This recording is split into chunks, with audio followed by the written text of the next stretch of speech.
Hi guys, I'm Naz. If you haven't heard of Naz Sha yet, you will soon. She has one of the most extraordinary life stories in politics. My mum was abused and killed a person who abused her. We've experienced poverty, homelessness, my own abuse, my own forced marriage at the age of 15. So yes, lots has happened.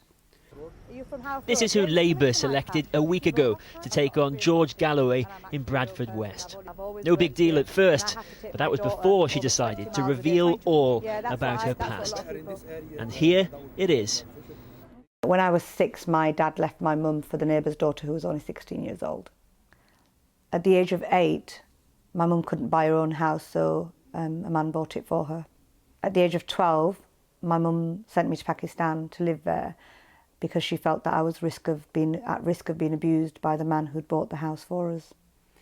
What sort of abuse might you have suffered had you stayed as a 12-year-old girl?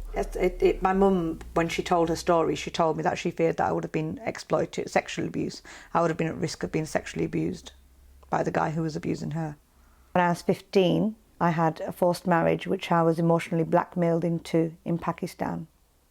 At 18, my mum finally snapped and killed the man who had been abusing her. So she'd sent me to Pakistan, I'd got married, I'd come back, I was saved, if you like, from his potential abuse. And then my sister was 11 years old, so my sister was coming up to that age.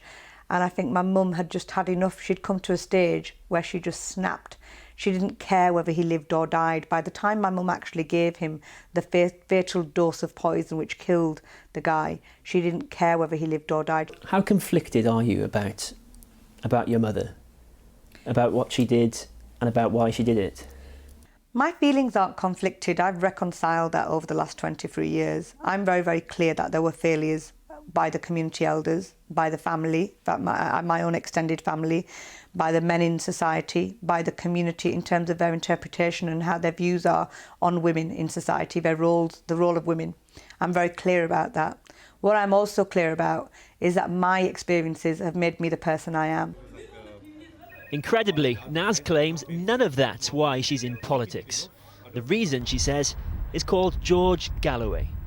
I actually thought that he would change Bradford politics, and he didn't. So, is he worried? Because I've never heard of her, never met her, never heard her speak, and neither has anyone in the Bradford West constituency. We'll see what kind of personality she's got. What she does have is a backstory that is almost unbelievably tortured and poignant, and I sympathise with her for that. But that's not a qualification for being elected to Parliament. People don't know me. I think once people know me and know what I really am about, then yeah, I think I can win hearts and minds. Would-be MPs are often accused of having no life before politics. Not this one. Kieran Jenkins, Channel 4 News, Bradford.